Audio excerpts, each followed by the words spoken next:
All right. Bob Arum throwing a little salt at Floyd Mayweather Jr. says he loses to Manny Pacquiao now. Let's talk about that in this video.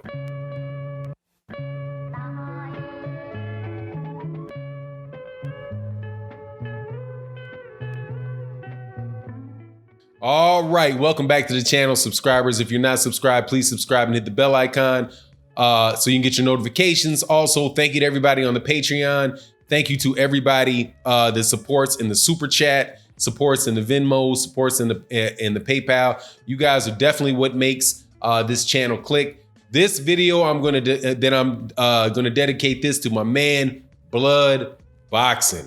One of the greatest channels on YouTube, man. You go check out his documentaries over on his channel. Man, has been an very, very entertaining guy to watch for several years. Just want to let you know that I appreciate your Blood. Great work. Now let's get into the conversation, the topic at hand. Bob Arum says that at this point, Manny Pacquiao would beat Floyd Mayweather Jr. in a boxing match. Okay, so what? Let me repeat that. Bob Arum and many other people at this point in time are saying that Floyd Mayweather Jr. would lose to Manny Pacquiao if they fought right now. And to that I say, so what? Who cares? Floyd Mayweather Jr. already beat Manny Pacquiao. He beat a younger Manny Pacquiao. He beat a fresher Manny Pacquiao. He was already older than Manny Pacquiao when the fight took place. Floyd is older than Manny Pacquiao. Manny Pacquiao had his chance to beat Floyd Mayweather Jr. and he lost. Sit on that L. Live with it until the end of eternity, unless Floyd Mayweather decides to come out of retirement and fight him. Who cares? I find this very interesting. Now, first of all, this is great I think this is great for boxing. I really do. I love the conversation taking place again. I love the revitalization of the Manny Pacquiao fans from the Philippines. I've been going back and forth with you guys on this greatest of all time conversation on the video that I put up a while ago. I know you guys think that I'm a Manny Pacquiao hater, even though I've got at least 30 extremely pro Manny Pacquiao videos up on my channel. People still continually think that I'm a Manny Pacquiao hater. I am not. I am a big fan and I appreciate Manny Pacquiao. But at the same time, I cannot let the obvious slip by me. He lost to Floyd Mayweather Jr. when they both were active fighters. So I don't know, nor do I care what would happen between Floyd Mayweather Jr. and Manny Pacquiao right now, because Floyd is a retired fighter. I don't care what would happen between Canelo Alvarez and Andre Ward, because Andre Ward is a retired fighter. Okay? There might be a chance that if Canelo Alvarez and Andre Ward met at 168 pounds, that Canelo Alvarez might be able to beat Andre Ward if Andre Ward didn't take a tune-up fight, didn't train in 2 years, and is now, I don't know if he's not quite walking up on 40, but I think he's like 36, 37 years old, and Canelo's 10 years younger than him. Now, I'm fairly confident that if Andre Ward took one fight and a training camp and a half, he'll beat the brakes off Canelo, but that's besides the point. I don't care, because Andre Ward is a retired fighter. And if people were trying to make that argument about Canelo Alvarez and Andre Ward, all they would be doing is trying to tear down Andre Ward, a defenseless Andre Ward, because Andre Ward is retired. He cannot fight He unless he unretires, trains, gets himself back up to the peak where he is a in-tuned, well-oiled machine again, to the best of his abilities at the time. It would be all you're doing is just diminishing him. But if he came back, then you could have the conversation about what would happen now. Bob Arum didn't think that Floyd Mayweather could beat Manny Pacquiao when Manny Pacquiao and Floyd Mayweather Jr. fought the first time. And for years before that. Right? Did you ever hear Bob Arum saying that Manny Pacquiao could beat Floyd Mayweather Jr.? I don't recall ever hear him saying that, because he probably never ever said it. But he went out of his way for several years not to make that fight, but masterfully, because Bob is a master, without a doubt. Even if you can see what he's doing, even if you know what he's doing, you can't do nothing about it, because there's going to be more than enough people that just want to believe what he's selling.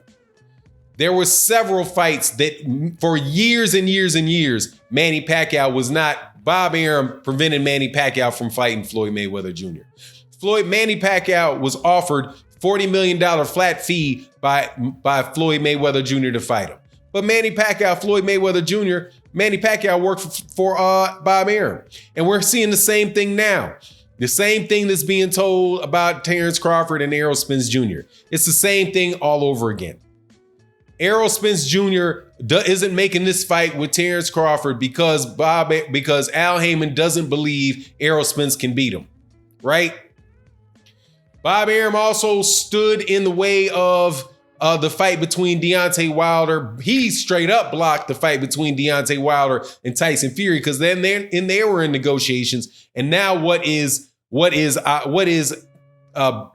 happen? Just wait for Bob Arum to say the fight's not happening because Deontay Wilder is scared of Tyson Fury.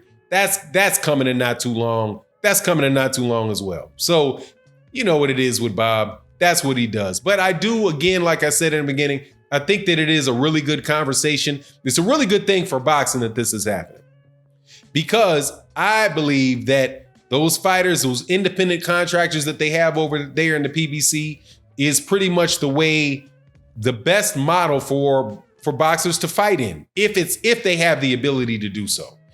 If you are a young fighter coming out like a Jaron Ennis, the guy that I talked about in the beginning of this video, and not a lot of people need to know your name and know how great a fighter you are, or how great a fighter you may be able to become, then I do believe that you need a promoter out there, or at least a promoter in this way, somebody with a network that can put you on television and can allow you to be seen on television and allow for your name to get out there, allow for your highlight reels to be played, right? That's why I don't have an issue necessarily with Devin Haney being over there with Eddie Hearn and DAZN, because there are going to be, at least on the internet, visibility into Devin Haney and his replays. Not necessarily in the fights. I don't think that's a risky proposition, but cash in hand, a bird in the hand is better than a bird. A bird in hand is better than two in the bush for Devin Haney. I suppose he and his father and his management team, thought. So that's a good situation. So, but in the situation with Manny Pacquiao, the situation with guys like Errol Spence and these, once you have already established or Floyd Mayweather, you've already established your name, you've already established your reputation, you already have an established fan base. As long as you paid the promoter the money, as long as the promoter has made the money that their fair share of the money for doing their job, I don't see any issue, and I don't think anything should prevent somebody from moving on. And if they no longer need those services, right? If you hire somebody to build your house and they've built your house, you pay them to build your house. And as long as you paid them the money, their fair share for building your house, and you say goodbye, you live in it for a little while and you want to sell it, you don't want you to sell that house that you paid them to build. You don't have to give them a cut of the pay of what you sold the house for. Or if you want to rent the house out, you don't have to go back to the guy that helped you build the house to begin with and keep paying him a portion of the rental money for the property. That, you know, the rent, the rental money for the property that you own that they built. As long as you paid them to build it, you're good. That's what I feel about Terrence Crawford and Bob Arum. Terrence Crawford has gotten a benefit out of Bob Arum, in that Bob Arum helped his name get out there by putting him on cards, putting him on networks. But we're at this point in time where the house is built and Terrence Crawford is the house. Terrence Crawford can go to somebody else, get his, rent his services out, fight by fight, and he doesn't have to continue to pay the guy that helped him build the house to begin with, because Bob Arum got paid for all of the work he did in building the name of Terrence Crawford. And see, that's why I think, getting back to the point, that's why I think that I like this situation with Manny Pacquiao, because he's over there in the PBC, and I'm extremely happy that he's getting this type of talk around him, with people believing he's the best fighter ever and that he's this and that and the other thing. That's good for Manny Pacquiao. Manny Pacquiao worked very hard and did what he was supposed to do to deserve those accolades, and I'm very happy for him. And I'm looking forward to seeing what's going to happen in these next few fights. But as far as the Floyd Mayweather Jr. thing goes, look, man, Manny got to sit on that L.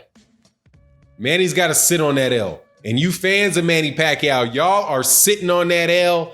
I see you sitting on that L. That L is a little bit uncomfortable with the way that it's angled at your backside, but it's there.